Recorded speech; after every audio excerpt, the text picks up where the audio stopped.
आपने अभी तक शादी नहीं की हुई किसी, आपने किसी को टॉर्चर करके सत्य लिया है, तो वो सत्य थोड़ी है। मैं जानती हूँ कि मैं नहीं, मैं तो पूरी दुनिया ड्रग डीलर है, अगर आप इसको ड्रग डीलर कहते हैं। जिंदगी के फैसले नसीब करता है।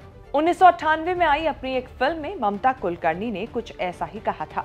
ममता और नसीब की बात इसीलिए क्योंकि इनकी जो बात उठी वो बहुत दूर तक गई। ममता 90s की वो हीरोइन हैं जिन्होंने स्टारडस्ट मैगजीन के लिए उस दौर में टॉपलेस फोटो शूट करके तहलका मचा दिया था, जब माधुरी दीक्षित से लेकर जूही चावला तक इसके लिए मना कर चुकी थी। करण अर्जुन, सबसे बड़ा खिलाड़ी, क्रांतिवीर और चाइना गेट जैसी कई सुपरहिट फिल्में करके खूब नाम कमाया, लोगों के दिलों पर राज किया। फिर चर्चा हुई कि ममता के तार अंडरवर्ल्ड से जुड़े हैं। 2000 करोड़ की ड्रग तस्करी में भी नाम आया। फिर एक दिन खबर आई कि ममता साध्वी बन गई हैं। अब दोबारा उनके नाम की चर्चा है तो वजह है 24 से 25 साल बाद उनका भारत वापस लौटना। चर्चित चेहरा में आज कहानी ममता कुलकर्णी की, जो अपने काम के साथ उनसे जुड़े लोगों के चलते भी चर्चा में रही। नमस्कार, मैं हूं कीर्ति और आप देख रहे हैं न्यूज तक। ममता कुलकर्णी 90s की वो बॉलीवुड एक्ट्रेस हैं जो अपनी खूबसूरती, लुक्स, मूव्स और किस्सों के चलते मशहूर रही। उनका टैलेंट तो आप उनकी कई हिट फिल्मों में देख चुके होंगे, लेकिन कुछ है जो सिल्वर स्क्रीन से इतर है और जिसकी वजह से ममता कुलकर्णी का नाम सुर्खियों में आ गया।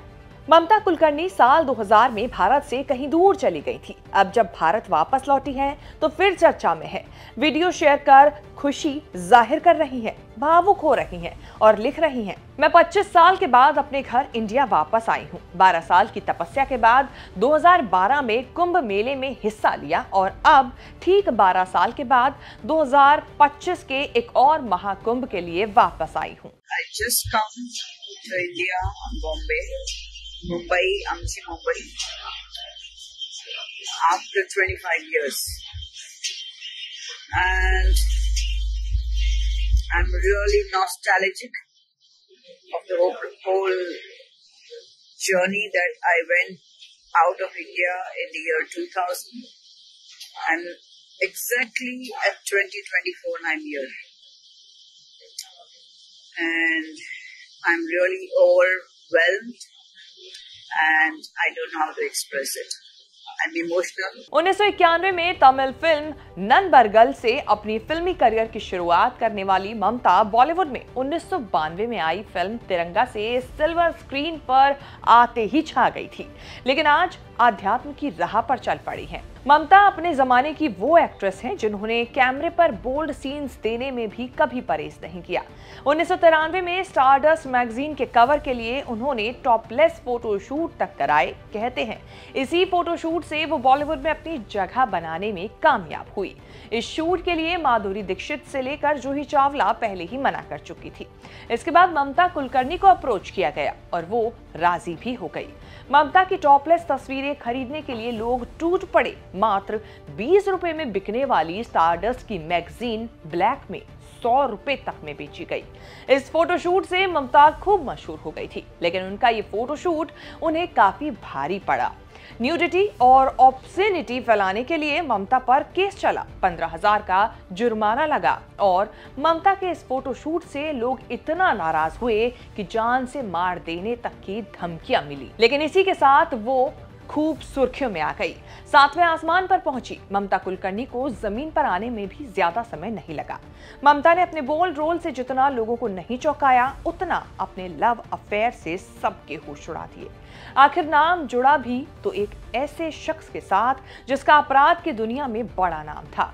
ये नाम था गैंगस्टर छोटा राजन का, जो दाऊद इब्राहिम के करीबी माने जाते थे।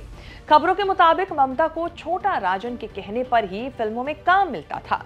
खबर तो यहाँ तक आई कि दोनों ने आपस में शादी करने की सोच ली है। कहा जाता है कि गैंगस्टर के साथ रिश्ते में आने के बाद उनका करियर पूरी तरह बर्बाद हो गया था। छोटा राजन के अलावा उनका नाम मशहूर ड्रग डीलर विक्की गोस्वामी के साथ भी जुड़ा।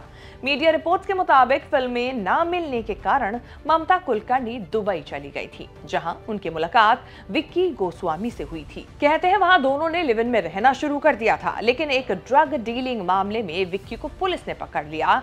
तब ममता ने ही उनका होटल बिजनेस संभाला था। खबरों में यह भी आया कि साल 2013 में दोनों ने शादी कर ली, लेकिन कई साल पहले अपने एक इंटरव्यू में ममता ने अपनी शादी की बात से साफ इनकार कर दिया था।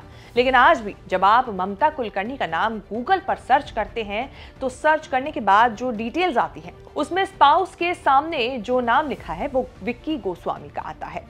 इसके अलावा साल 2016 में भी ममता का नाम 2000 करोड़ रुपए के ड्रग्स केस से जुड़ा। हालांकि ममता को ड्रग्स केस में मुंबई हाई कोर्ट से राहत मिल चुकी है। इस केस को यह कहते हुए रद्द कर दिया गया था कि उनके खिलाफ मुकदमा जारी रखना अदालती प्रक्रिया का दुरुपयोग होगा। कोर्ट ने एफआईआर भी रद्द करने का आदेश दिया था। 20 अप्रैल 1972 को मुंबई के एक ब्राह्मण परिवार में जन्मी ममता ने अपने करियर के शुरू में ही बैक टू बैक हिट फिल्में दी। करण अर्जुन, सबसे बड़ा खिलाड़ी और बाजी जैसी फिल्मों में अपने काम से पहचान बनाई।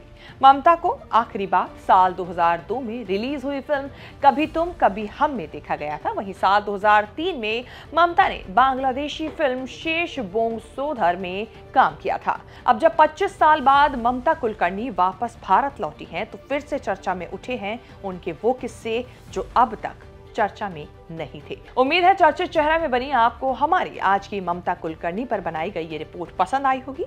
आगे आप किस चर्चित चेहरा को लेकर हमसे खबर जानना चाहते हैं हमें कमेंट करके जरूर बताएं।